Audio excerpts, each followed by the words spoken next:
esta oportunidad tengo un invitado muy especial y muy pertinente, sobre todo dada la coyuntura que estamos teniendo hoy en día y sobre todo de los últimos meses o incluso un par de años probablemente. El invitado que tengo hoy es un veterano de guerra, es un ex marín, ha combatido incluso en Irak. Luego de haber estado en Irak, estudió Relaciones Internacionales en la Universidad de George Mason, es especialista en Relaciones Internacionales. Luego trabajó para la Fundación Atlas y hoy es experto en seguridad transnacional y amenazas transnacionales para el hemisferio occidental, para el Center for a Secure Free Society. Aparece de manera permanente en los más destacados medios de comunicación internacional. Y al mismo tiempo, y por si fuera poco, tengo que presumir de poder llamar amigo a Joseph porque ya nos conocimos personalmente hace más de 10 años y desde entonces hemos venido guardando relación, manteniendo el contacto, comentando la coyuntura y demás. Y pues nada, antes de pasar a presentarlo, en todo caso, muchos a estas alturas se deben estar preguntando, pero qué tienen que ver temas de seguridad y defensa? ¿Qué tiene que ver un veterano de guerra con temas de economía internacional e inversión privada internacional? Pues yo justamente aprendí de él, gracias a él, que cuanto más seguros sean los países, más estables van a ser. Y a mayor estabilidad, mayor armonía, mayor y mejor inversión y por tanto mayor crecimiento y desarrollo para los países. Es porque es tan importante esto. Tal vez no sea tan evidente y tan fácil de ver en primera instancia, pero es gracias a él, insisto, que yo me fui dando cuenta en este sentido. Así que nada, a quien les voy a presentar ahora es Joseph Humire. Joseph, muchas gracias por estar en Poder y Mercado. Bienvenido, ¿cómo estás? Bueno, gracias Mauricio. Y bueno, qué introducción. Mira, es algo que ojalá le vamos a mandar este video a mi mamá, porque yo sé que le va a ser muy orgullosa. No, pero gracias, un gusto. Y bueno, yo tanto como tú dices que has aprendido de algunas de mis lecturas, yo también aprendí mucho de Bolivia, específicamente sobre tus escrituras, la economía. Entonces, estoy muy orgulloso y honrado de estar contigo hoy. Hombre, gracias. En todo caso, pero el entrevistado aquí, el invitado especial aquí, eres tú. Ya hablaremos un poco más adelante de otros temas. Y pues nada, para arrancar con esto, lo primero que quiero preguntarte es sobre algo en lo que has insistido de manera permanente ya durante años, cada que has tenido oportunidad. Has dicho muchas veces que hoy vivimos en un mundo multipolar. ¿Qué es esto de la multipolaridad? ¿Cómo es que ha ido evolucionando? ¿Cómo es que han ido evolucionando los temas de seguridad y defensa en los últimos 30 años, por no decir los últimos 50 años, a partir de la caída del muro de Berlín o incluso del ataque a las Torres Gemelas en septiembre de 2001 y demás? ¿Qué es esto de la multipolaridad? ¿Cómo lo podemos entender? Sí, yo creo que cuando yo hablo así, cuando estoy describiendo eso, más que todo lo que estoy tratando de hacer es ayudar a la gente que entienda la amenaza que nos viene encima, ¿no? Porque mucha gente creo que después de la Guerra Fría, se puede decir, después del caída del muro de Berlín, pensaron que estamos en un momento de paz, especialmente en América Latina. Se digo, bueno, el comunismo se acabó, el socialismo se acabó y bueno, ahora es época de crecimiento, inversión, desarrollo y todo lo que crees. Las guerras por sí que están en el Medio Oriente no nos afectan tanto porque eso es más un rollo de Estados Unidos o a lo mejor Inglaterra con el terrorismo islámico que, bueno, se conoce que en América Latina no hay muchos musulmanes. Entonces yo creo que esa perspectiva nos ha llevado a bajar nuestra guardia, a pensar que no hay una amenaza mayor que nos puede afectar y de pronto nos levantamos un día y tenemos personas en poder con mucho, digamos, con herramientas muy dañinas que nos están cambiando todo el aspecto de la sociedad y la gobernanza a un punto donde llegan a tener países como Venezuela, que sufren en toda capacidad. Entonces, déjame si se pasa un poco la historia, ¿no? Después del muro de Berlín, cuando se cayó el muro de Berlín, Antes de eso, en la Guerra Fría, se conocía como mundo bipolar, ¿no? Donde había dos poderes. Había el poder de Estados Unidos, la poder de la Unión Soviética, que estaba luchándose en varias diferentes esquinas de la planeta. Bueno, famosamente se conoció los conflictos en Centroamérica, y bueno, Estados Unidos tomó una posición muy dura contra el comunismo en ese momento y prácticamente peleó las guerras, lo que se dice guerras, en inglés se dice proxy wars, a lo mejor puede decir guerras periféricas, que no involucran los dos países directamente, pero lo pelean mediante sus aliados que tienen. Entonces, Unión Soviética pierde ese periodo y bueno, entonces Estados Unidos es el único superpoder en el mundo. Entonces, eso sí lleva un periodo que se llama el periodo unipolar. Ahora, el problema es que ese periodo unipolar era muy corto, en realidad. Uno piensa que esto llevaría hasta 30 años, en 2020, pero no fue así. Ese periodo yo creo que era máximo unos 7, 8 años, ¿no? 7, 8 años que hemos disfrutado de más o menos relativamente un paz en el mundo. Había obviamente problemas entre sociedades económicos, siempre lo va a haber, descontentos a nivel general, pero no había países atacando a otros países. Cuando entramos al siglo XXI, entramos en lo que se llama un mundo multipolar, porque ya en este periodo de 10 años los enemigos nos estaban durmiendo, estaban construyendo capacidades. Y ahí es donde empezamos a conocer el levantamiento y crecimiento económico de China, el resurgimiento de Rusia, ya la ex Unión Soviética, y el crecimiento a nivel regional de Irán. Entonces, estos tres potencias que normalmente no tenían relaciones, o sea, históricamente la Guerra Fría, por ejemplo, Rusia y China eran de cierta forma adversarios, o sea, Rusia quitó territorio de China y aunque los dos tienen antecedentes comunistas, no eran aliados en la historia.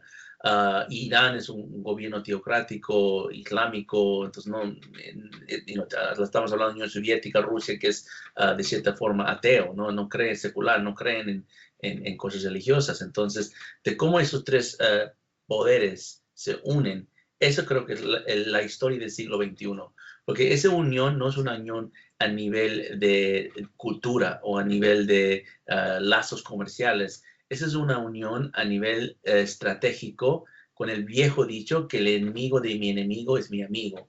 Entonces los tres países se dieron cuenta que ese enemigo es el orden internacional, el mundo occidental, representado por Estados Unidos.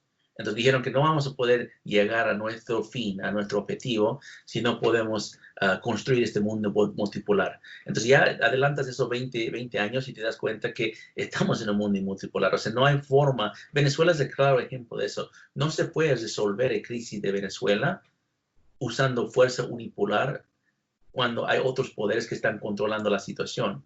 La única salida a la crisis de Venezuela es cuando Rusia, Irán y China salgan de ese país.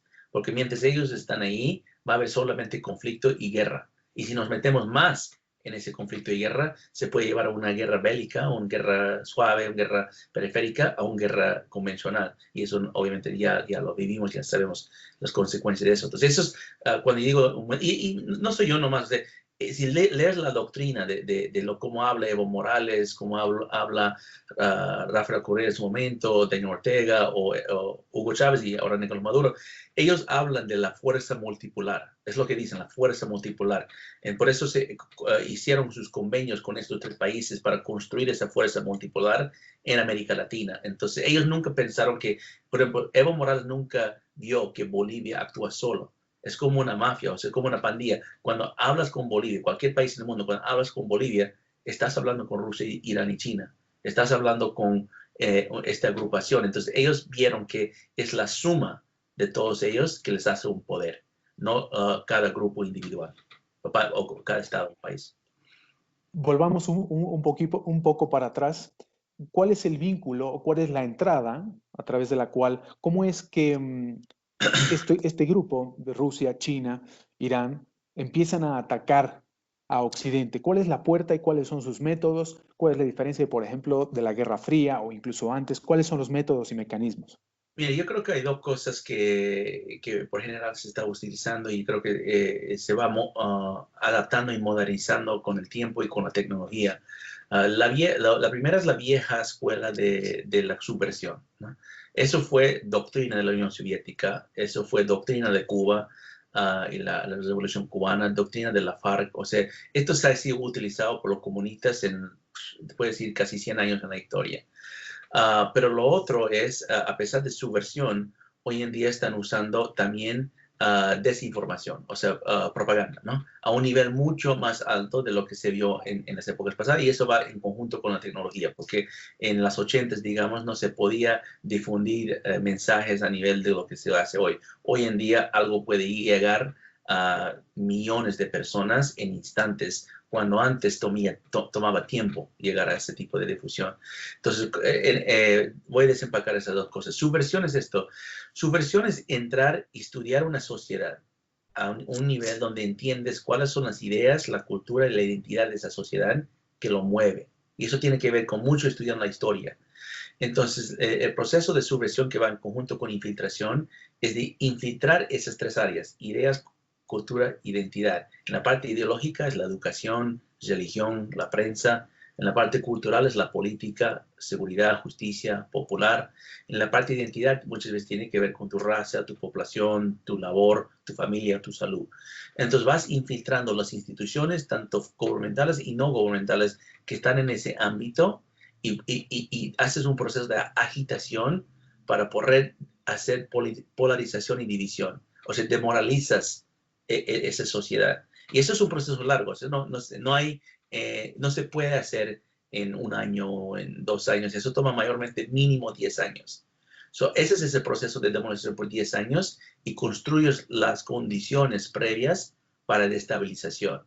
Y entonces, cuando haces destabilización, lo que pasa es usas, y con lo que ya estudiaste, usas 1 o 2 o 3 de esos descontentos y los agrandes a nivel nacional o regional hasta internacional. Y eso te lleva a crisis, ¿no?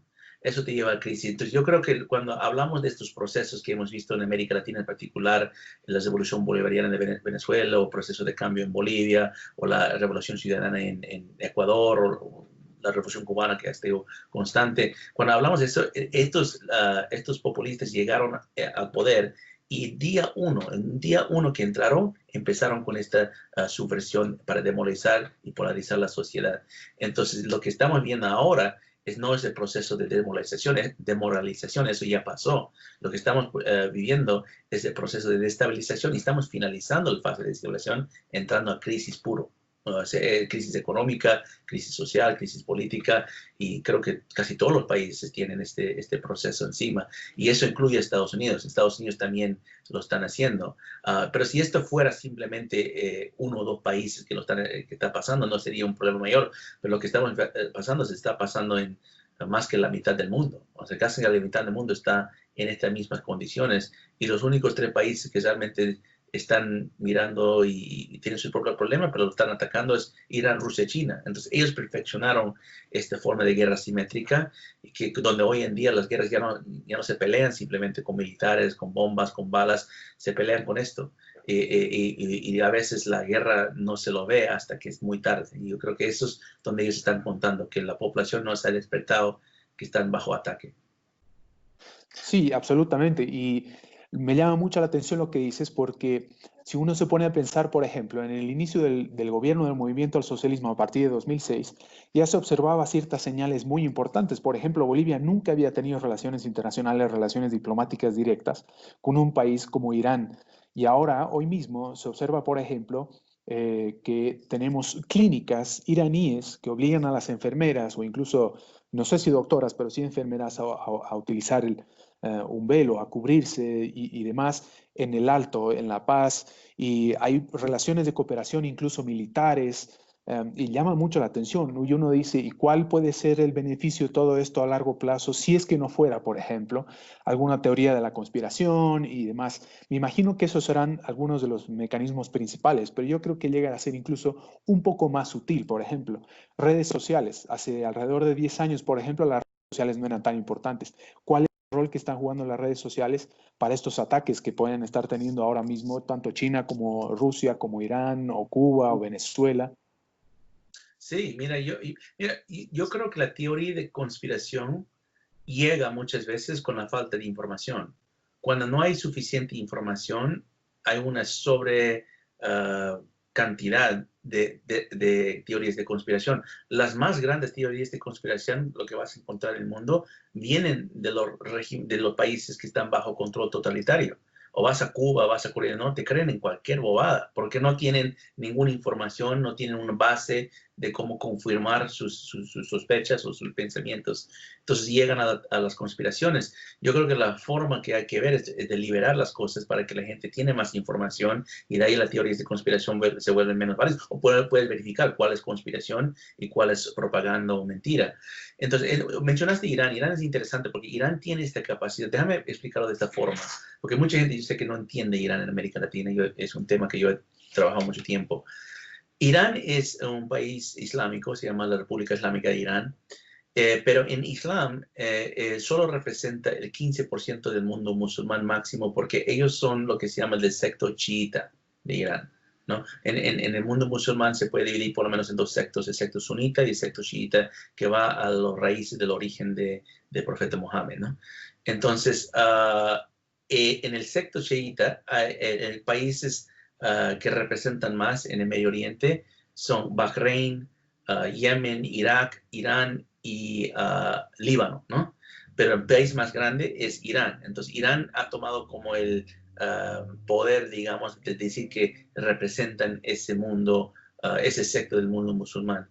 Pero la pregunta que todos tienen que hacer, que ellos son persas y el resto del mundo... No son árabes. Son árabes, el resto del Medio Oriente. Entonces, la pregunta que todos tienen que hacer es cómo un país o un gobierno, un régimen que dice que representa solo 15% del musulmán, controla 75% del mundo árabe, que es mayormente sunita.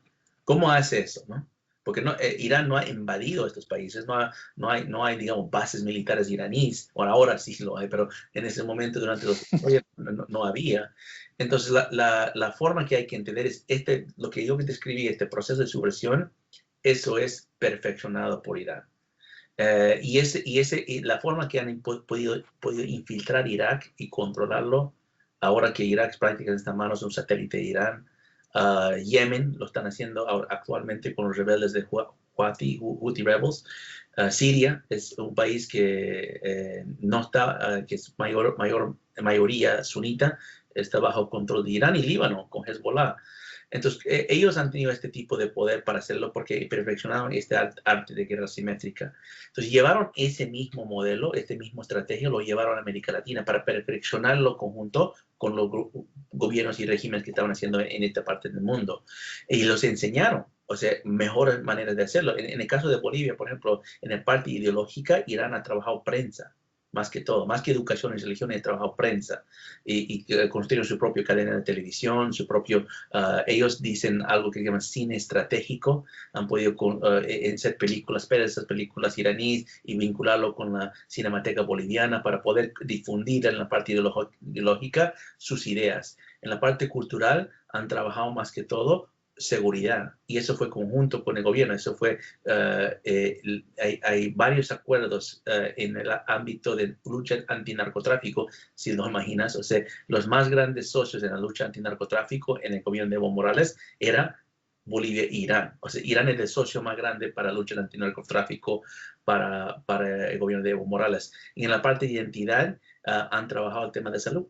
Y como tú has bien dicho, es por eso que construyeron esas clínicas, porque querían usar esas clínicas, y no solo las clínicas, pero los médicos en general y la industria de medicina y farmacéutica, que utilizarlo para poder entrar en la identidad que es del boliviano, ¿no? Entonces, esto empezó, digamos, en 2010, abiertamente en 2007. Estamos hablando de por lo menos 13 años. ¿Y qué es lo que te dije antes? Necesitas por lo menos 10 años, ¿no? Tienen 13 años de ya hacer este proceso. Entonces ahora pueden empezar a mover los poderes para poder hacer destabilización. En Venezuela este proceso va más largo. Entonces yo creo que Irán ha perfeccionado eso. La diferencia es que cuando Irán va a América Latina no se vende como ellos se venden en el Medio Oriente. En Medio Oriente se venden con las ideas del Imam Mahdi, el 12 Imam. Pero en América Latina, mira, cuando hablan de la revolución iraní, ni siquiera mencionan Islam. Cuando hablan de la revolución iraní, dicen que la revolución iraní fue un movimiento social en base de proteger los recursos naturales de su país sobre ocupación extranjera. O sea, en ese caso fue el petróleo con Inglaterra. Entonces, cuando explicas algo así en América Latina, bueno, hay personas que te van a escuchar. Dicen, esto se trata con proteger los recursos naturales, con rechazar a los occidentales que quieren capturar nuestros recursos. Entonces, eso fue la forma que Irán se vendió, con grupos indígenas, con grupos comunistas, socialistas. Entonces, fue vendiéndose más y más y captando esas redes para poder tener ese propio poder, pero nadie lo vio. Entonces, la diferencia con América Latina y Medio Oriente es Irán tiene en este momento a grupos latinos, socialistas, populistas o separatistas bajo su control. En cambio, en Medio Oriente mayormente son grupos islámicos. En este caso no son islámicos, son otra ideología, pero con el mismo propósito, ¿no? No son simples buenas intenciones. ¿Cuál es el nivel de penetración que ha tenido no solamente Irán, sino en su conjunto, China, Rusia y demás, en el conjunto de América Latina? Tal vez es mucho más evidente, desde luego, en un lugar como Venezuela. Pero, ¿qué hay del resto de América Latina? Por ejemplo, Argentina, durante el gobierno de Macri, declaró a Hezbollah, y ahora recientemente Colombia, declaró a Hezbollah como un grupo terrorista internacional. ¿Qué tiene esto de relevante? ¿Por qué es tan importante? ¿Hacia dónde va América Latina? ¿Esto estuvo bien? ¿Esto estuvo mal? ¿Cuál es el nivel de penetración nuevamente? Bueno, voy a tocar el tema que dijiste, la política que se hizo en Argentina, porque yo estaba muy cerca de ese proceso y creo que es algo que era sobre tiempo. O sea, y América Latina prácticamente es la última región en entrar en esta lucha internacional sobre el terrorismo, ¿no? Y esto es algo que se está afectando a todo el mundo. Bueno, todos vivimos los atentados, otros gemelos, pero en Argentina hubo atentados del 94 contra la AMIA. Entonces, el mundo ya sabe que esto es una amenaza mayor. Pero aunque reconocen que es una amenaza mayor, como no vieron los terroristas islámicos en su propio país o no lo vieron de una forma amenazando sus gobiernos, entonces no pensaron que tener una herramienta legal para atacarlos era suficiente, necesario. Hasta que el gobierno de Macri decidió que no, Hezbollah es muy poderoso. ¿Por qué Hezbollah es muy poderoso en América Latina? Porque Hezbollah ha podido apoderarse del ámbito del lavado de dinero. O sea, para darte ejemplo, aquí en el Departamento de Justicia, el 2018, si no me equivoco, designaron a 5 grupos como los más grandes grupos de crimen organizado en todo el mundo. O sea, los más grandes mafias en el mundo. Y 3 de esos eran carteles mexicanos, como nos imaginamos, carteles que tienen mucha presencia transnacional y mueven mucho la industria de cocaína. Uno era una pandilla, la Mara Salvatrucha, MS-13, que se conoce que ha crecido especialmente aquí en este país, donde nació en Estados Unidos, entonces tiene una presencia mayor. Pero la última... El Salvador. El Salvador, exacto, sí, correcto. Y la última fue Hezbollah. ¿Y por qué fue Hezbollah hasta con estos grupos latinos?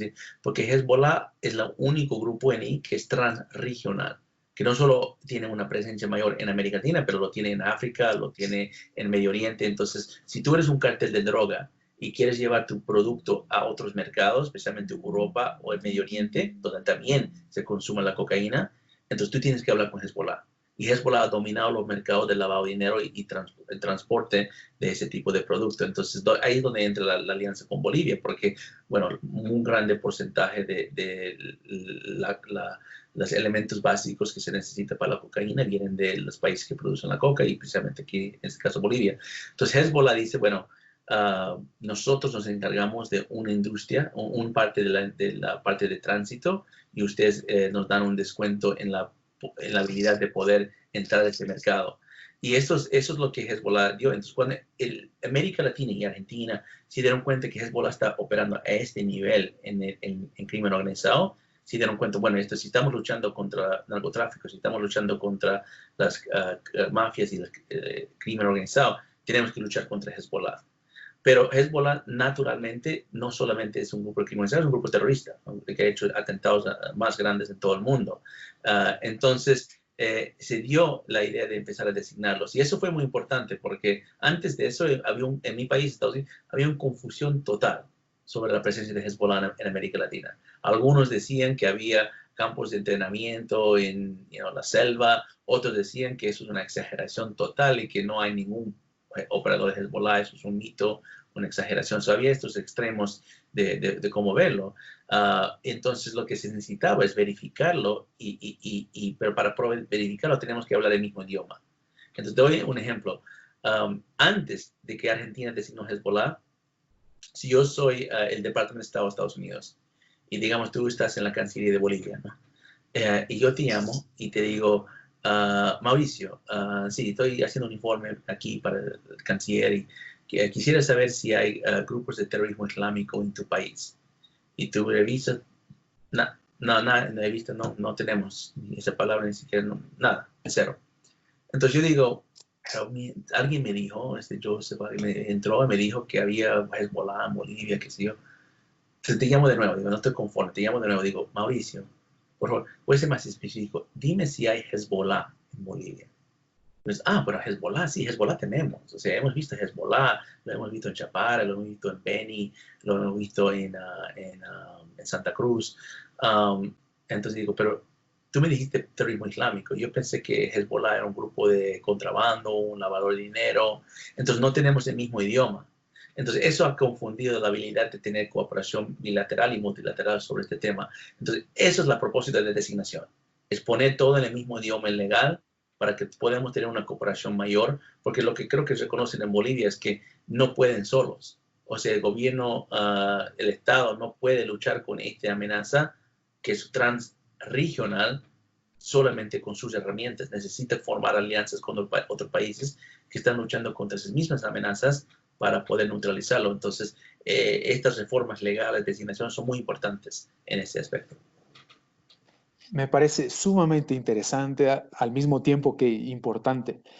Tú también has hablado, entiendo la necesidad de la cooperación regional en América Latina, sobre todo Sudamérica, en materia legal. Muchas veces has hablado de la necesidad de modernizar la legislación respecto de cómo se trata con este tipo de grupos terroristas como el de Hezbollah, con todas las letras, terrorista, un movimiento terrorista transnacional como Hezbollah. Sí, bueno, justo eso era uno, designarlos, y pasó de diferentes formas en diferentes países. En el caso de Argentina, que todavía creo que es la más poderosa, que no solamente era un orden ejecutivo que lo designó en papel, pero también construyó un registro, creo que se llama REPER, Registro de Identidades y Personas Vinculadas al Terrorismo, ¿no? Entonces, ese registro le da el poder, especialmente a las entidades financieras, para poder bloquear fondos, congelar cuentas, hacer rastreo en el financiamiento al terrorismo, para poder neutralizar los terroristas y también los complots y atentados que podían estar planificando. Entonces, yo creo que esa fue muy fuerte. En el caso de Paraguay, no hicieron tanto en ese aspecto, hicieron más una declaración, un orden ejecutivo también para poder designar, y designaron no solo a Hezbollah, Hamas, Al-Qaeda, Estado Islámico, pues agrandaron un poco la lista. Después, Colombia y Honduras hicieron un poco de la mezcla, o sea, hicieron no un registro total, pero hicieron sanciones específicas sobre algunos actores y algunos individuos y entidades que están vinculados encima de la designación. Entonces yo creo que cada país, depende de las leyes, depende de qué la situación política que tienen. Muchos están esperando que Brasil lo haga, porque Hezbollah trabaja bajo las... es como cualquier mafia del mundo. O sea, en su momento los irlandeses, cuando querían mover sus cosas ilícitas, dependían de las comunidades, la mafia irlandesa dependía de las comunidades irlandesas a nivel mundial. Las mafias rusas, las mafias italianas, es lo mismo, ¿no? Entonces Hezbollah no es nada diferente. Hezbollah depende de las comunidades libanesas. Eso no es nada para decir que las comunidades libanesas están por general metidos en este tema, pero lo que pasa es que son un blanco que Hezbollah quiere infiltrar para controlar, para llevar a esa comunidad a su favor. Entonces, donde sea que haya una comunidad libanesa, detrás de eso va a haber un grupo un participante de Hezbollah que quieren infiltrar y controlar esa comunidad. Entonces, en ese aspecto yo creo que tenemos que trabajar en identificar y dividirlo prácticamente, a explicar a la comunidad libanesa que son históricas en América Latina, que queremos que ellos desarrollen en parte de la sociedad, que construyen sus negocios, que hagan su comercio, pero que sacan a Hezbollah de su comunidad, ¿no? Igual como las otras mafias, como estaba explicándose, la mafia italiana, por ejemplo, no representa Italia, no representa a los italianos. En el caso de Hezbollah, no representa los libaneses a nivel mundial, ni siquiera la comunidad chiita. Entonces, yo creo que eso es una gran parte de la tarea que se está haciendo para poder neutralizar ese tipo de amenaza. Y en materia de legislación también, de la modernización de la legislación, tiene mucho que ver la diferencia entre sanción a grupos irregulares, simplemente, y al mismo tiempo de prevención de grupos concretamente terroristas. ¿Cuál es la diferencia exactamente? ¿Cómo se la puede identificar o desarrollar incluso? ¿En qué está América Latina al respecto? Primero hay que entender qué es antiterrorismo, porque es una función distinto a lo que es, digamos, narcotráfico o otro acto criminal. Me explico. Antiterrorismo es más que un acto criminal porque es algo que tienes que neutralizarlo antes que ocurra. O sea, no tiene sentido que explote una bomba y dices, wow, algo pasó, tenemos que investigar quién mató a esos 100 personas. O sea, en el caso de narcotráfico, lavado de dinero, asalto, robo, el crimen ocurre y después lo buscas el criminal y después pasa por el proceso judicial. Terrorismo no es así. Terrorismo lo tienes que anticipar. Es por eso que se llama antiterrorismo, que tienes que anticipar antes del atentado utilizado para salvar vidas. Entonces, en ese aspecto es una función mucho más de inteligencia que es de policial. Entonces los poderes son un poco distintas. Y en ese aspecto las leyes y la legislación que se tiene que construir, esa infraestructura legal, tiene que ir a dar poderes a la inteligencia para que puedan investigar, identificar las redes y los individuos y las entidades que están involucrados en esta actividad.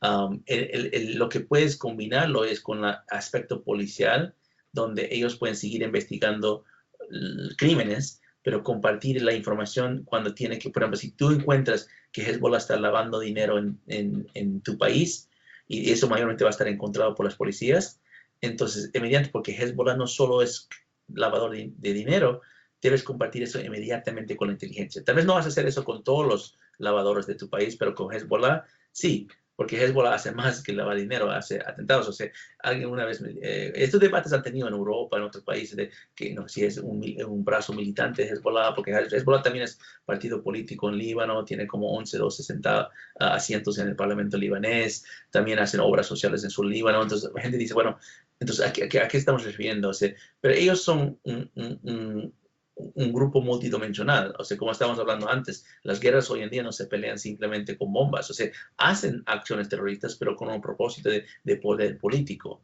en conjunto con Irán. Entonces, a veces no hacen ningún atentado y solo hacen la parte política. Eso lo mezclan de una forma, pero yo lo explico de una forma muy sencilla. O sea, si alguien entra a mi casa y mata a mi hermano, pero después me dicen, pero también era el jefe de su comunidad y también estaba construyendo una iglesia en la esquina y también estaba haciendo un servicio social a la población, pero mató a mi hermano a mi casa. O sea, no importa todas las otras buenas cosas que ha hecho en su vida, porque si mató a mi hermano a mi casa, él es un asesino. Y eso es lo mismo de Hezbollah. Hezbollah ha hecho muchas cosas buenas, puede decir, en Líbano, ya está bien. También ha explotado bombas y matado a miles de personas a nivel mundial, incluso 85 argentinos que tuvieron que padecer la pérdida de miembros de su familia por un coche de bomba que tumbó varios edificios en Buenos Aires.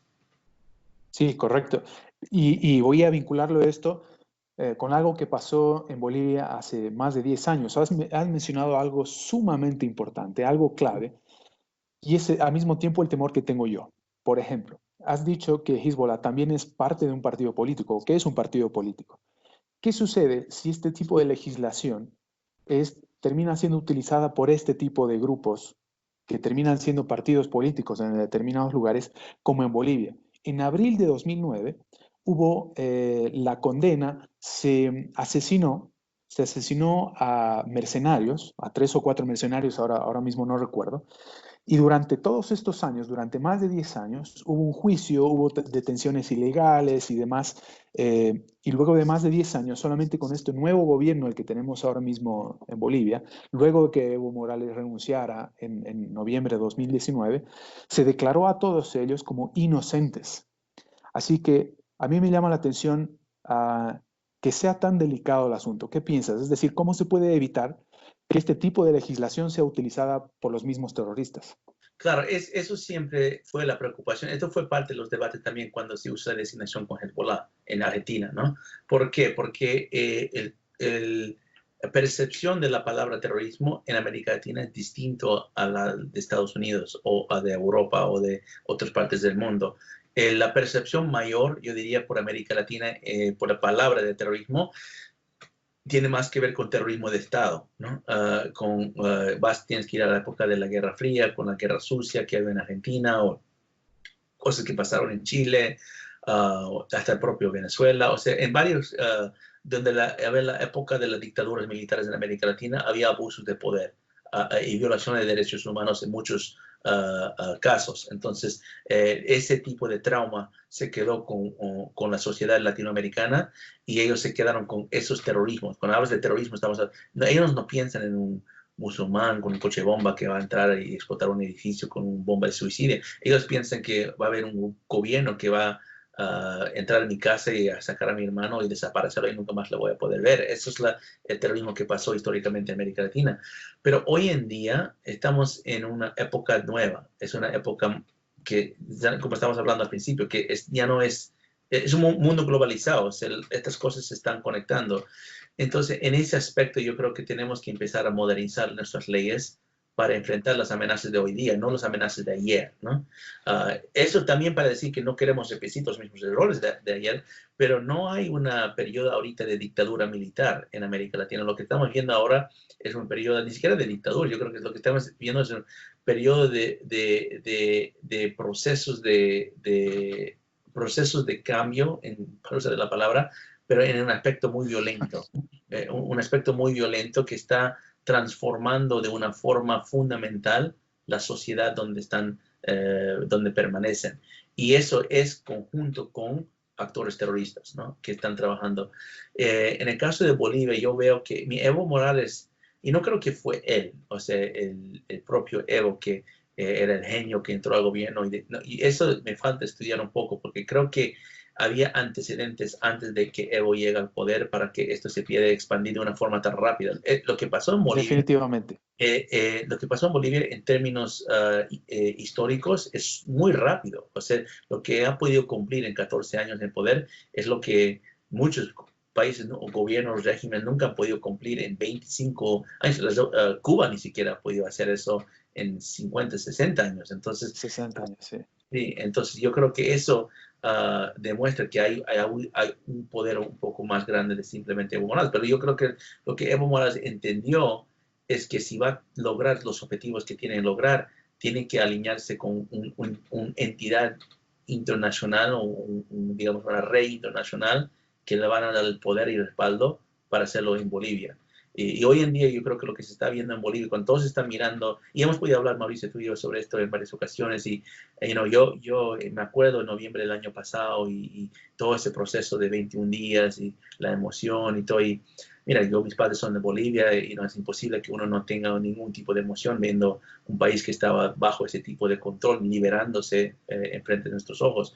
Pero lo que siempre me preocupaba y siempre lo que me llamó la atención es que Evo renunció muy rápido. ¿No? Renunció de una forma como Sí, que, señor. Fue demasiado fácil, llamaba la atención que se haya ido tan fácil y sin haber ofrecido mayor resistencia todavía, sí. eso he comentado, hasta yo he hablado un poco con las personas que estaban involucrados y han dicho que ellos estaban esperando una pelea más dura, o sea, que estaban dispuestos a ir a... Baño de sangre. Mucha gente esperaba baño de sangre en el país, sí. Y Eh, creo que hemos estado muy cerca. sí, entonces la pregunta ahí es, ¿qué fue el propósito de Evo, no? ¿Qué estaba haciendo? Porque la forma que, como Maduro, como Ortega, la forma que avanzan no es con el fuerza. Ellos piensan mucha gente que su forma de avanzar es reprimir. No, es engañar. Ellos engañan. Es su máxima herramienta que tienen. Mienten como nunca han mentido en el mundo. Entonces, ¿sobre qué está engañando Evo? Entonces, yo creo que una de las cosas que está ocultando y que nunca quiso hablar Evo es el diseño de su proceso de cambios. ¿Cuál fue el objetivo? Porque todos piensan que su objetivo era transformar Bolivia, pero no lo fue. Su objetivo fue de dividir Bolivia y quitar la frontera con Chile y Perú, de construir un nuevo país. Eso va con los antecedentes históricos, lo que se llama el Alto Perú, y con la visión geopolítica y geoestratégico de construir un acceso a puertos donde pueden transformar la habilidad de tener un comercio internacional mayor con China, Rusia y esos países que están aportando. Entonces yo creo que Evo Morales vendió la patria de Bolivia para este proceso, ¿no?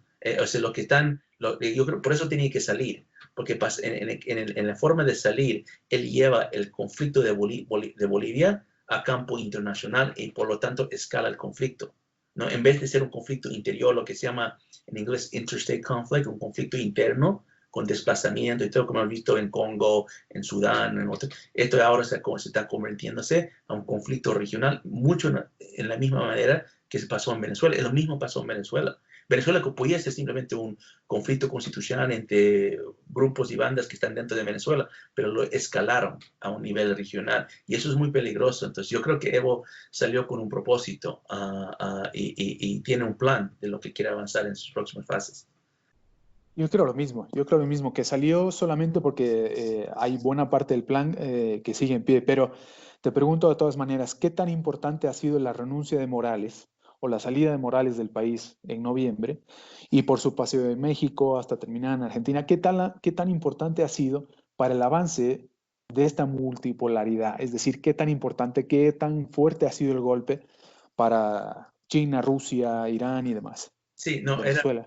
sí, claro, era muy importante, porque lo que ellos están, lo que estos grupos, Irán, Rusia y China, lo que están trabajando son zonas de conflicto para agrandar estas zonas de conflicto para poder tener arrinconado a Estados Unidos en todo el mundo, ¿no? Se está peleando este mismo tipo de cosas en las islas del sur de Asia-Pacífico, al sur de China, al norte de Australia. Hay varias islas que China está tratando de captar y Estados Unidos está tratando de respetar los espacios marítimos y Australia, más que todo, está muy preocupado por eso.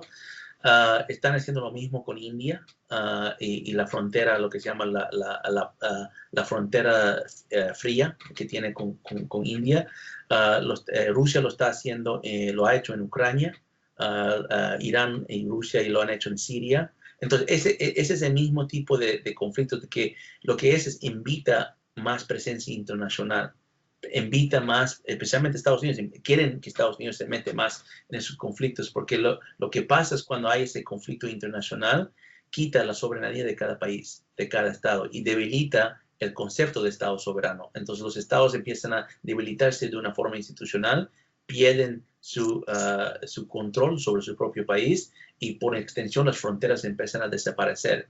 Y si tú eres Evo Morales y con esto, y tú quieres realmente reconstruir este Alto Perú, no vas a hacerlo con un ejército cambiando y dominando la frontera como si son guerra del Pacífico. Lo que vas a hacer es con ONGs, con ayuda humanitaria, con un tipo de conflicto fronterizo donde ya no se va a reconocer tanto esas fronteras.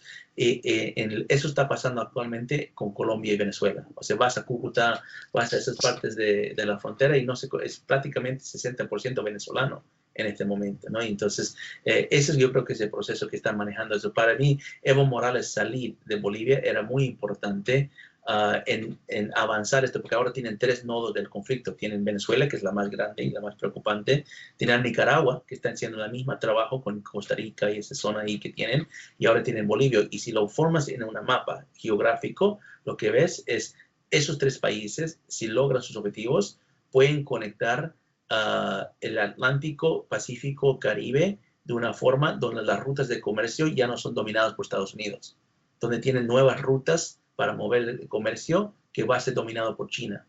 Entonces, el canal de Panamá se vuelve menos importante, ¿no? Entonces, yo creo que esa es la visión que tienen, ¿no? Esa es la visión macro que tienen, pero Evo jamás ha explicado, jamás ha dicho eso, no, nunca lo va a decir, ¿no? Nunca lo va a... Por supuesto. Pero es el tarea de los bolivianos de entender la geopolítica detrás de los procesos de Evo Morales para entender que eso no fue algo solo, que él no estaba actuando en un vacío, él estaba trabajando, más bien yo creo que el proceso el periodo de donde Evo Morales estaba en poder era el periodo donde había más relaciones internacionales en Bolivia de su historia. Creo que nunca ha habido la participación de Bolivia en tantos foros internacionales, en tantos cosas de la ONU, cosas del PAJO y muchos de estos foros multilaterales, porque Evo Morales llevó a Bolivia a los conflictos internacionales. Y ahora no se puede deshacer eso. Eso ahora ya está. Y el presidente Áñez tiene que enfrentar esto. No va a llegar a una transición completa si lo trata de hacer solo. Lo tienes que hacer con aliados internacionales porque todos estamos en la misma lucha. De manera conjunta. Es sumamente interesante lo que dices. Por ejemplo, para acotar a lo que dices, nunca en la historia de Bolivia, aunque también estemos en tiempos modernos, nunca se ha visto que un presidente de los Estados Unidos se dirija de manera directa y personal en un par de oportunidades a través de Twitter, manifestando apoyo irrestricto o incondicional, mejor dicho, a un presidente de Bolivia, por ejemplo, como ha sucedido entre Donald Trump y Yanine Áñez. Yo creo que eso es fundamental, es sumamente interesante, algo a lo que no solamente Bolivia, sino incluso toda la región, lógicamente que no esté alineada con China, Rusia, Irán, Venezuela y demás, tiene que llamarle mucha la atención y al mismo tiempo aprovechar y saber de qué sirve todo esto. Y en línea con todo esto que te estoy diciendo, te pregunto lo siguiente también. ¿Qué tan grave puede ser? Yo me imagino, por supuesto, pero te lo pregunto a ti, ¿qué tan grave puede ser que el modelo chileno termine cayendo en estas redes? Uy, eso, yo creo que hay dos blancos grandes dentro de estos ejes que quieren hacer caer de una forma simbólico, pero efectivo, pero también con un mensaje mayor a nivel mundial. Uno es Chile y el otro es Colombia. Los dos países tienen una representación en la historia latinoamericana muy importante, especialmente en en la época moderna. Chile es el único país en América Latina que demuestra a los latinos que sí podemos desarrollar a un nivel superior donde hay crecimiento económico como los países desarrollados como Europa y Estados Unidos. Entonces, China demuestra que no tienes que ser solamente vinculado a esa parte del hemisferio norte, que en el hemisferio sur sí se lo puede lograr, si respetas las normas de libertad individual, libertad económica, Estado de Derecho, bueno, todo lo que te enseñan en las clases básicos de economía y ciencia social, política. Entonces, si respetas eso, se puede hacerlo, toma tiempo, no es fácil, y no fue fácil para Chile, pero lo pueden hacer. Entonces, si pueden demostrar que eso no funcionó, que a pesar de todo el crecimiento que ha tenido Chile, que todavía existe un gobierno, ellos lo quieren hacer parecer un gobierno autoritario, una división de la sociedad, una desigualdad, cae esa marca y esa percepción del capitalismo, ¿no? Entonces, Chile es ese modelo. Por eso Chile, que siempre, yo me acuerdo bien creo que cuando Venezuela estaba recién arrancando, 2017 más o menos, cuando Venezuela estaba poniéndose en su parte pesado, algunos periodistas me preguntaban, yo sé, ¿esto puede pasar en otro país en la región? Y digo, claramente, yo siempre mencioné Bolivia, digo, Bolivia siempre está a punto de algo que pase porque está delicada la situación ya. Pero también me preguntaban, ¿en qué país crees que no va a pasar esto? Y digo, esa es una pregunta más interesante, Buena ¿no? pregunta. Entonces yo decía Chile, ¿no? Yo creo que Chile tal vez no, porque Chile por lo menos tiene instituciones que yo conozco que creo que son más fuertes que la mayoría Más de... sólida, sí. Y ha visto cambios de derecha a izquierda en Chile, pero las instituciones mantienen más o menos lo mismo, ¿no? Entonces yo dije, a lo mejor no va a pasar en Chile. Entonces lo que pasó el año pasado, dije, bueno, ya esto si pasa en Chile va a pasar en todos lados. Y bueno, ahora está pasando en Estados Unidos. Entonces yo creo que Chile es un blanco muy grande para ellos. Colombia representa otra cosa. Colombia no representa el crecimiento económico, aunque ha tenido crecimiento económico relativamente mejor que otro país en la región, pero sin embargo no creo que esa es la imagen que quieren quitar o desmascarar que Colombia. Lo que están buscando con Colombia es quitar el concepto de seguridad ciudadana, ¿no? Porque Colombia ha transformado su país en una forma de seguridad ciudadana, una forma drástica, donde estaban viviendo a principios del siglo los momentos más violentos de su historia. O sea, había bombas explotando en ciudades a cada semana. Había calles que estaban completamente bloqueadas, donde la comercio no se movía. Entonces, el periodo de Álvaro Uribe que llevó un paz, seguridad ciudadana, la gente confiaba otra vez en las instituciones, tomó un gran esfuerzo, lo que se llama Plan Colombia. Y yo creo que ellos quieren romper eso, quieren romper. Si rompen la percepción de capitalismo y el modelo de libertad económica en Chile y el modelo de seguridad ciudadana de Colombia, entonces piensa que pueden desmoralizar al mundo occidental, en América Latina. O sea, América Latina dice, mira, con el miedo que va a tener, dice, entonces haremos lo que quiere hacer China, porque ese modelo a lo mejor es mejor. Autoritario, control, o sea, lo que estamos viviendo en la pandemia prácticamente, ¿no? Entonces tienen que pedir permiso para salir de su casa, tienen que usar máscaras, o de todo. Eso es basado en el miedo, ¿no? Y es lógico que tenemos miedo a un virus que no conocemos. A cualquier cosa que no conoces te vas a tener un poco miedo. Pero ahora estamos conociendo el virus. O sea, aquí en Estados Unidos ya lo conocemos. Y claro, el virus es muy alto a nivel de contagio, pero muy bajo a nivel de mortalidad. Muy poca gente muere del virus. Eso no es Joseph diciéndolo, eso es empíricamente los números, ¿no? El 98% de las personas que se contagian con coronavirus recuperan, ¿no? Y eso es, entonces yo creo que ahora en Estados Unidos estamos entendiendo esto, pero tomó un periodo duro donde el proceso de aprendizaje nos costó, y más que todo nos costó a nivel económico. Qué bien que tocas este tema porque esto me permite ir moviéndonos un poco geográficamente hablando, un poco hacia arriba, hacia el norte. Y justamente quería preguntarte sobre esto siguiente, sobre cómo crees tú que hemisferio occidental, yo sé que es muy difícil generalizar, pero si fuera posible, ¿cómo crees tú que el conjunto del hemisferio occidental ha manejado el problema de la crisis de la pandemia en materia de seguridad? Mire, yo creo que en general, esto va a sonar un poco raro, porque especialmente en Bolivia, porque ustedes todavía están en el pico del contagio. Yo creo que en general no tan mal, o sea, relativamente, porque, mire, yo creo que no fue con cualquier virus o cualquier, sí, virus algo biológico, lo más importante en la biología, que es lo único que aprendes en la biología, el origen es importante, ¿no? Si no entiendes el origen, no entiendes la evolución. Así, eso es la primera clase de biología.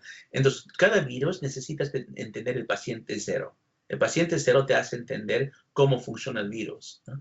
Y eso justamente fue lo que confundió al mundo, porque nunca conocimos y no conocemos hasta la fecha quién es el paciente cero. Al paciente cero. ¿Cómo empezó este virus? Ni siquiera sabemos cuándo empezó. Empezó en diciembre, empezó en noviembre, empezó en octubre o tal vez antes. ¿Y dónde empezó? Empezó en un laboratorio, en un mercado mojado. Entonces, falta de información de saber de cómo empezó el virus llevó a una desventaja natural a todo el mundo a saber cómo mitigarlo, cómo atenderlo, ¿no? Y eso no fue un accidente, eso no fue porque no había información, eso fue porque China lo ocultó. O sea, China decidió no decir nada, decidió mentir, y eso a un costo político alto, porque antes de eso, muchos países pensaron que China era simplemente un socio comercial, que China solo le interesa su dinero, su inversión, que no se mete tanto en estas cosas políticas, y ahora estamos aprendiendo que China tiene ambiciones mucho más grandes, no solamente está mirando a nivel comercial, pero también está usando esa perspectiva comercial para hacer una visión mucho más geopolítico en conjunto con estos aliados que hemos hablado. Entonces yo creo que empezamos con esa desinformación. Naturalmente cada país tenía por lo menos 30 días de desventaja. Sí, correcto. Hacer nada hasta que porque el virus hay como, no tengo el número enfrente mío, pero creo que son como 20 más o menos mutaciones del virus. Entonces no actúa de la misma manera en todos los casos. El virus sí es complicado. Hay algunos que lo comparan con el gripe. Bueno, en términos de tasa de mortalidad puede ser que sí, pero en términos de características del virus no es nada como el gripe. O sea, en algunos casos ataca el sistema inmunológico, en otros casos cardiovascular, en otros casos los riñones, en otros es complicado. Para los médicos ha sido complicado estudiar este virus. Pero lo que yo creo que es lo que fue gran parte de la propaganda era el hecho de que el virus va a ser algo sumamente letal. Eso fue el mensaje que querían mandar con la propaganda que estaban diciendo en China. Y ese mismo miedo transfirieron a Italia, a España, y que también tienen nexo político con esos países, porque esos países tienen grandes comercios con China. Entonces, China entra a esos países y trata de ser, no de la misma forma, pero con la misma intención, a camuflar la realidad, a dar un poco de, digamos, una perspectiva equivocada. Cuando esto entra al occidente, entra a Estados Unidos primero, después a América Latina, nosotros estamos entrando con información completamente equivocada. Y esto nos lleva a empezar a estudiar. Y como dije antes, o sea, ahora entendemos algunas cosas. La tasa de mortalidad, hay dos formas de medir la tasa de mortalidad. Uno es lo que se llama la tasa de mortalidad crudo y después la tasa de mortalidad de contagio. Entonces, la forma más fácil es tomar los casos confirmados que hay en un país y hacerlo dividir por los muertos por el virus, ¿no? Y ahí te llega un porcentaje y es, bueno, eso es la tasa de mortalidad. Pero ese no es el peligro real, porque sabemos que hay muchos asintomáticos. Entonces, si hay muchos asintomáticos, eso significa que los casos confirmados solo es un porcentaje de los casos reales del contagio que existe en tu país. Entonces, nosotros, la única forma que vas a entender eso es haciendo modelos de los anticuerpos. O sea, sabiendo cuánta gente se contagió, pero no tuvo síntomas, entonces nunca fue a tomar una prueba y no sabemos, no está registrado como un caso confirmado de coronavirus. Entonces, ahora estamos aprendiendo que la tasa de mortalidad crudo en el caso de Estados Unidos es entre 0.0 a 0.07%, o sea, menor de 1%. O sea, eso es muy bajo. Cuando estaba entrando el virus aquí, pensamos que iba a ser 10%. O sea, estamos hablando de un rango enorme. Entonces, tomamos medidas al contrario. Yo creo que eso fue, respectivo a la propaganda, a la mentira de China, los países creo que están aprendiendo rápido. Están estudiando, los médicos están estudiando y están aprendiendo muy rápido. El caso de Bolivia, justo yo pude presentar, tuve que estudiar el caso de Bolivia porque lo tuve que presentar en una reunión de la Escuela Interamericana de Defensa. Y lo que yo vi en el caso de Bolivia es que no está tan mal en respectiva de la región, ¿no? Que Bolivia, yo creo que hay ciertas consideraciones que les tienen una ventaja. Uno es, Bolivia no es entre los epicentros del turismo internacional. O sea, no hay mucho, a mí hay, pero no hay como hay en Perú, o como hay en Ecuador, o en Colombia, o en Brasil. No hay un gran nivel de personas internacional que llegan a Bolivia. Entonces, el contagio inicial no fue tan mayor. Segundo, yo vi que Bolivia tiene un aspecto de informalidad, ¿no? Que, como se dice, las áreas rurales son muy grandes, creo que 40% del país más o menos. Entonces, estas áreas rurales no van a hacer el distanciamiento social, la cuarentena, todo lo que sea, la política del Estado. Voy a prender mi luz porque creo que me estoy viendo como oscuro. Mejor, mejor. Sí. Entonces yo creo que lo que vio es ese que pareció que hubiera sido peligroso para el virus, resultó a construir una, ¿cómo se dice en español? Herd immunity, una inmunidad de la comunidad. Inmunidad de rebaño, le dicen. Inmunidad del rebaño. Entonces yo creo que eso también ayudó.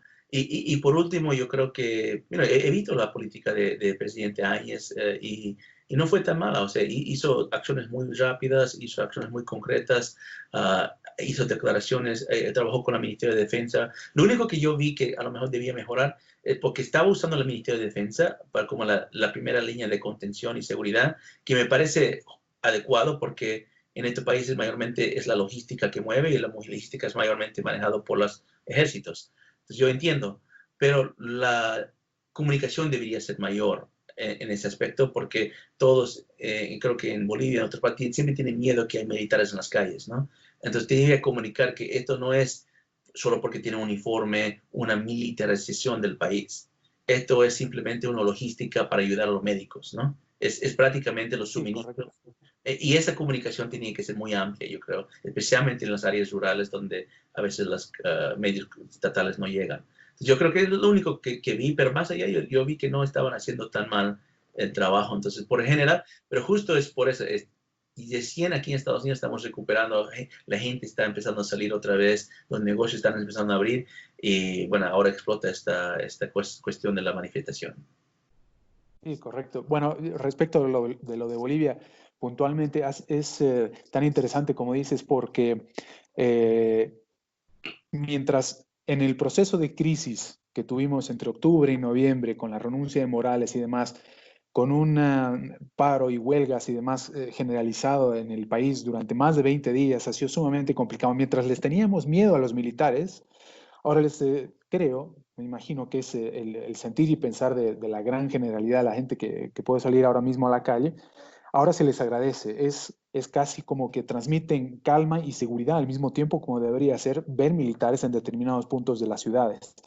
Y es mucho más interesante cuando uno se acerca e empieza a conversar con ellos, cómo conversan ellos, se dirigen a uno educadamente, le pido a uno el carnet de identidad, eh, conversan y son muy amables y demás. Y además, por si eso fuera poco, porque creo que es muy importante, el ministro actual de Defensa, López, es una persona muy carismática, se ha mostrado muy carismático en muchas entrevistas antes de todo este conflicto. Se lo ha visto como una persona sensible y demás, y al mismo tiempo confiable. Confiable no solamente para la población, sino además una persona confiable para la presidente y demás, para el propio gabinete y demás. Creo que es muy interesante que se lo destaque de esa manera. Pero insisto en seguir hablando un poco más de Estados Unidos, volvemos al tema China, la pandemia. Eh, Se ha estado viendo que a raíz justamente de la forma en que fundamentalmente la China y en conjunto con la Organización Mundial de la Salud, cómo han tratado con la pandemia, respecto del resto del mundo además, se ha visto cómo Estados Unidos ha decidido ir recrudeciendo la guerra comercial que se había extendido durante todo 2019, que a fines de 2019 ya parecía tener ya se podía ver una luz al final del túnel. Y ahora, sin embargo, empieza a recrudecer la guerra comercial y al mismo tiempo empezará a recrudecer también la guerra monetaria, sobre todo la que se inició con la crisis de Lehman hace ya más de 10 años, 12 años. Y esto, lógicamente, puede terminar llevando, me dirás tú qué es lo que piensas al respecto, pero esto, me imagino, no son poco los que piensan de esta manera, me imagino que puede terminar llevando a una nueva guerra fría internacional, pero sobre todo respecto Estados Unidos con la China. ¿Qué piensas tú al respecto? ¿Existe esta amenaza? ¿Existe alguna idea conspirativa al respecto o no? No, para nada, no es conspirativa. Estamos en una guerra fría con China desde hace mucho tiempo. O sea, la pregunta no es que si vamos a entrar en una guerra fría, la pregunta es si esa guerra fría se va a calentar. La guerra fría con China va por mucho tiempo. Hay algo aquí, si estudias la estrategia de seguridad nacional de Estados Unidos, en la Casa Blanca, hay un documento que es elaborado que describe un poco la perspectiva de Estados Unidos en el ámbito global sobre las amenazas. Y ahí describe algo que se llama, estamos en la época de la competencia entre los grandes poderes, como lo describen. Y esos grandes poderes, grandes potencias, lo dicen en realidad, esas grandes potencias son Rusia y China. No ponen Irán en ese cuadro porque Irán no tiene ese poder convencional, pero Rusia, Irán y China lo tienen de cierta forma, militar, económico y a nivel político. Están en el G20 y todo eso, ¿no? Y China está en el G7, ¿no? Entonces, eso lo están mirando. Entonces, lo que pasa ahí es que ven, Estados Unidos tiene desde 2017, cuando se elaboró ese documento, eso era un cambio muy drástico a la política del último gobierno de Estados Unidos de Obama, porque en el último gobierno de Obama nunca pusieron en esos términos. Lo cambiaron en 2017.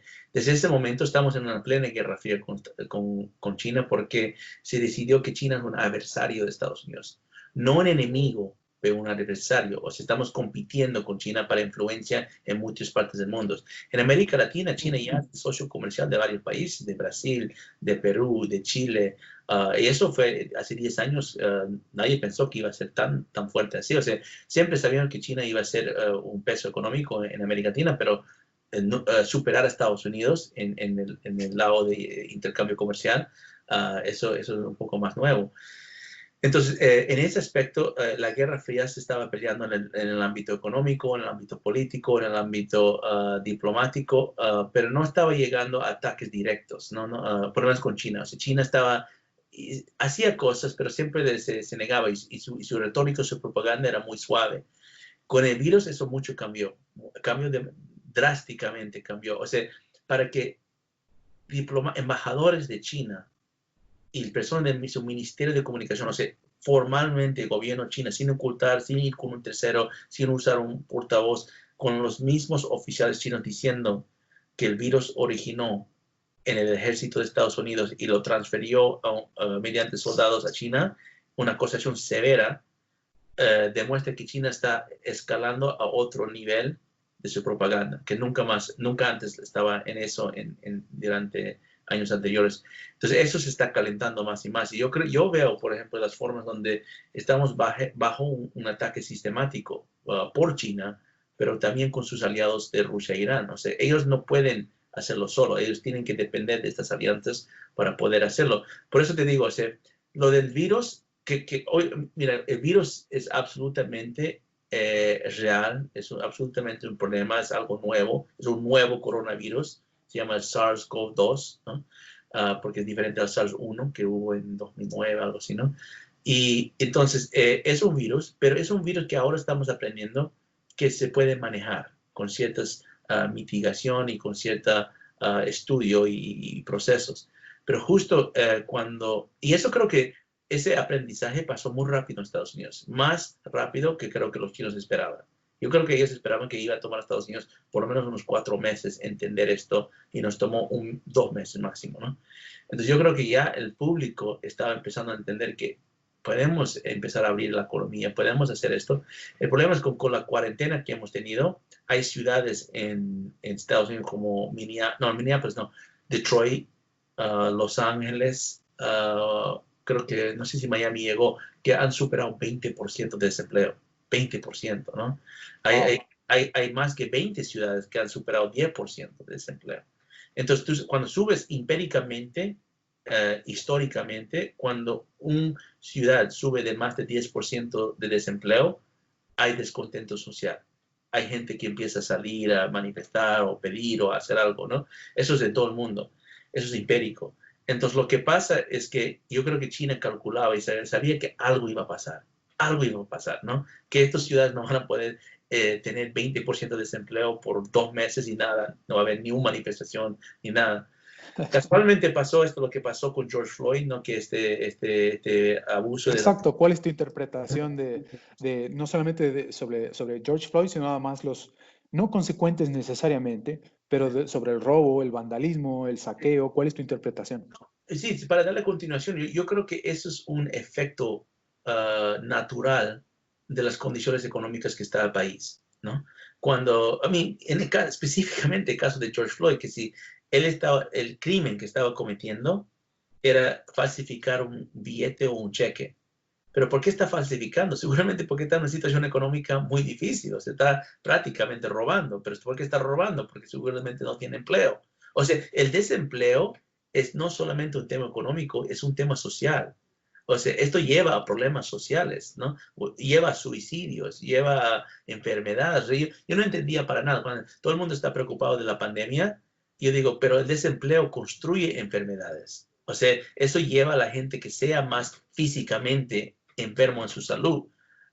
Por ejemplo, psicológicamente, mentalmente. mentalmente y también físicamente. O sea, si tú tienes diabetes y no tienes la habilidad, estrés es una de las causas mayores de la muerte. Y si tú tienes diabetes o tienes una condición cardíaca y tus niveles de estrés aumentan, tu sistema inmunológico se debilita y enfermedades entran. Yo sin ser médico entiendo lo básico, ¿no? Entonces, yo creo que cualquier persona que entiende economía entiende que economía no es simplemente el estudio de números y de dinero, es el estudio de acción humana. Y cuando estudias de esa forma, entonces las decisiones que tomamos tienen consecuencias y tienen resultados. Entonces yo creo que, llevando al caso de esto, yo creo que estos poderes que estaban detrás de propagandizar la pandemia, como propio Evo Morales que ha dicho que China ganó la tercera guerra mundial sin disparar un tiro, ¿no? Estos poderes como China, Rusia, que estaban propagandizando la pandemia, estaban esperando este momento. Sabían que algo en Estados Unidos va a pasar, va a haber un quiebre en el orden social, ¿no? Casualmente pasó con algo que tiene un descontento largo histórico en el país, que es el racismo, ¿no? Que es, hay ciertos sectores de la población que sienten discriminados por la orden judicial o la policía. Entonces, pasó así, y que lo que hubiera llevado una semana, 2 semanas de manifestación, que es legítimo, que es un derecho constitucional, ¿no? Que pueden hacerlo, no como en China, no se puede hacerlo en Estados Unidos. se puede tomar la calle, puedes ir a decir, puedes firmar peticiones y todo, puedes manifestar. Pero lo que hubiera dicho pasó, sigue pasando, pero con un nivel de violencia mayor. Entonces ahí es donde creo que entran los actores externos, porque ellos yo creo que aprovecharon el momento, un momento que sabían que iba a pasar, un momento que pasó propio por su propaganda de ellos, por el ataque económico que hicieron al mundo. Entonces eso pasa y después escalan una manifestación pacífico a un descontrol, caos total. Y eso es donde entran los grupos como Antifa y otros grupos que están infiltrando las manifestaciones, que no les importa George Floyd, no les importa la causa del racismo, no les importa, lo único que les importa es destruir las instituciones aprovechar el momento y alargar la crisis económica. Porque la crisis económica que estamos viendo en Estados Unidos ahorita no es una crisis económica, y tú eres economista, te vas a entender, no es algo cíclico que tiene que ver con las subidas y bajadas del mercado. Esto es algo, es como si nos hemos disparado en la rodilla nomás. O sea, nosotros lo hicimos, ¿no? Ningún cíclico. Nosotros estamos en una calle. Aunque sí, muchos economistas decían que iba a bajar un poco la economía el próximo año, pero estamos en el pico, o sea, estamos en un momento económico impresionante para el país. Y de enero, cuando estamos en el pico, a junio, donde estamos en los peores momentos económicos vividos los últimos, desde la crisis financiera, entonces yo creo que esto fue por diseño. Entonces yo creo que es una lección que creo que todo país tiene que estudiar, porque todos están en la misma situación, con sus cuarentenas y el desempleo y la problema económica. Cada país, yo creo que cuando pasa algo, estos mismos poderes van a entrar a escalar ese conflicto a algo mayor, con violencia, con vandalismo, con quemando y todo eso. ¿Cómo ves las elecciones en Estados Unidos hacia fin de año?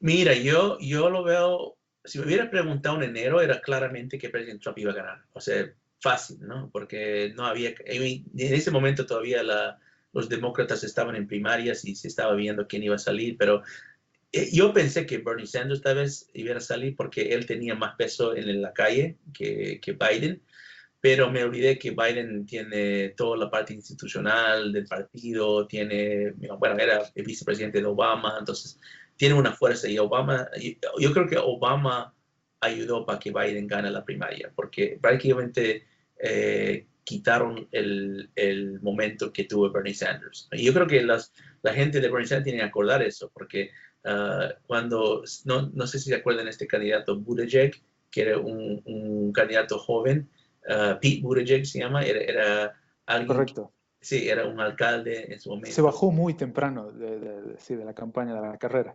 Sí, pero lo más interesante es que él creció rápido también. O sea, él empezó a hacer un rival a Biden. Entonces, mucha gente estaba pensando y de pronto sale cuando estaba en su mejor momento. Entonces, yo me pongo a pensar por qué salió. Yo creo que alguien le llamó y le dijo, mira, tenemos que ir contra Biden. Eso es el plan del partido, eso es el plan de nuestra política y a lo mejor le ofrecieron algo, ¿no? Si gana Biden, tú serás ministro de algo, ¿no? Y hicieron un acuerdo ahí. Y después con eso empezaron a sacar a Bernie Sanders. So Biden es el candidato del Partido Demócrata y no pueden tener peor candidato. O sea, realmente esto es Hillary Clinton no era buen candidato en la última elección. Este es peor porque él ni siquiera puede hablar. O sea, cada vez que sale en el micrófono, dice algo que da vergüenza a todo el partido, ¿no? Entonces yo creo que si fuera condiciones normales, Trump lo gana fácilmente, pero no estamos en condiciones normales. O sea, primero fue la pandemia, ahora la manifestación, ¿qué va a venir después? Ahorita hay tiempo, estamos en junio, falta 5 meses para las elecciones. Estas manifestaciones no van a durar 5 meses, la pandemia tampoco va a durar 5 meses. Entonces, todavía hay tiempo para que la economía se rebota, todavía hay tiempo para que la política se mejora y Trump puede ganar. Sin embargo, también es 5 meses, es largo y algo puede pasar, ¿no? Entonces, 2020 es ese año donde no podemos predecir nada, porque cada vez que pensamos que las cosas se están calmando, resulta de que todas nuestras fantasías de las películas empiezan a ser realidad. Entonces, yo siempre decía a una amiga y siempre le mandaba, digo, lo único que falta es que Godzilla salga, ¿no? Que cuando Godzilla salga y realmente es algo real, pues ya el mundo ya está, porque este año se ha hablado de ovnis, se ha hablado de bichos que matan con un veneno que daba, bueno, de pandemias. Bueno, este 2020 ha sido un año inolvidable. Impresionante. Quiero hacerte una última pregunta. Te estoy explotando durante ya más de una hora. Si tuvieras que hacerle una sugerencia, una recomendación, una sola, a algún inversor internacional, ¿cuál sería? Con todo lo que hemos hablado, con tu experiencia y conocimiento en materia de seguridad y defensa y conocimiento sobre el hemisferio occidental. Sí, que la inversión es obviamente una grande parte del crecimiento económico y es importante invertir, es importante desarrollar las economías, pero que eso solo va a pasar cuando hay un nivel de paz y seguridad en los países. Mientras este proceso no hay inversión, por ejemplo, en Venezuela. No hay. ¿Por qué? ¿Por qué? Porque Venezuela, alguien tiene que ser loco poner su dinero en Venezuela porque no hay ninguna garantía que esa inversión va a llegar a un desarrollo económico o una ganancia para una empresa. Entonces, lo que tienen que entender los inversionistas es que Venezuela no es un caso aislado. Venezuela es el diseño de lo que pasó en Venezuela es para que pase en toda América Latina. Y esto, todo lo que hemos hablado en la conversación, estos poderes globales quieren destruir la economía. Entonces, yo creo que los inversionistas, a pesar de hacer una inversión en la parte económica, en la parte comercial, tienen que invertir también en la parte social, política. Tienen que invertir en las ideas, tienen que invertir en las, digamos, en las comunidades, tienen que invertir en una forma donde neutraliza a la subversión a nivel básico. O sea, si supimos lo que sabemos ahora en el caso de Bolivia, si lo supimos en 2004, yo creo que, uno, creo que no hubieran elegido a Evo Morales a presidente, pero dos, digamos que igual ganó la presidencia, hubieran sabido cómo neutralizarlo, hubieran sabido exactamente dónde está metiendo, porque para él, yo creo que él hizo este cambio de ataque a la identidad de los bolivianos, una forma sistemática donde los bolivianos se dieron cuenta que estaba pasando.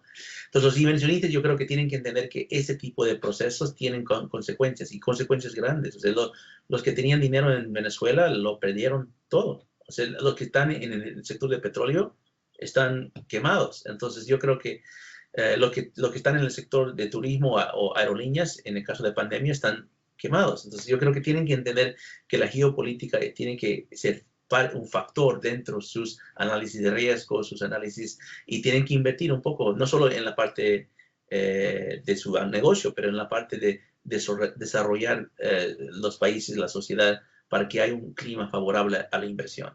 Y todo es lo que todos queremos. Aquí, una cosa te garantizo que Estados Unidos lo único que quiere es que hay una condición en el mundo donde se puede hacer comercio libre sin preocuparse de manipulaciones que nos va a afectar no solo a Estados Unidos, pero a todos para poder llevar al conflicto. O sea, Estados Unidos no quiere conflictos en el mundo, o sea, no está buscando, que ha cometido errores, obviamente, pero que en este momento Estados Unidos está buscando socios comerciales, ¿no? Y en América Latina yo creo que si quieren tener ese tipo de afinidad con Estados Unidos, está abierto para hacerlo. Más bien, este presidente ha sido el único presidente en los últimos 30 años que le importa a América Latina y que está poniendo la política de América Latina encima de la política de muchas otras regiones. Hay algo que tiene que se llama América Crece, que es un programa que tiene el Departamento de Tesoro para hacer inversión y comercio en el lado de energético e infraestructura que pone a prioridad los países que firmen esos acuerdos. En Brasil lo está haciendo justo en este momento y yo creo que el gobierno de Áñez y si llegan a tener otro gobierno después de las elecciones, deben priorizar esa relación, porque si no hacen esto, China está ahí en las sombras, ¿no? En algunos casos fuera de las sombras, buscando cambiar ese orden internacional. Joe, esto ha sido fascinante. He aprendido muchísimo en solamente algo más de una hora. Y además de todo el tiempo que te conozco y que te sigo en artículos, entrevistas y demás en redes sociales, tu opinión. Así que mi gratitud y contigo seguimos en contacto, nos seguimos viendo en las redes. Te mando un fuerte abrazo, cuídate y pues gracias nuevamente por tu tiempo, tu paciencia y tu generosidad. No, gracias Mauricio otra vez y fue un gusto estar contigo, un abrazo virtual y un saludo a todos los personas en el mundo internacional, en Latinoamérica, que están mirando esto. Y bueno, yo creo que les dejo con un voz de optimismo porque se gana este tipo de guerra con la verdad y la transparencia. Y yo creo que lo que quieren imponer es miedo, pero mientras más conocemos la verdad y eso se hace con transparencia, más se va a levantar esta oscuridad. Yo creo que eso es lo que los inversionistas tienen que entender. Fantástico. Un saludo. Un saludo, gracias.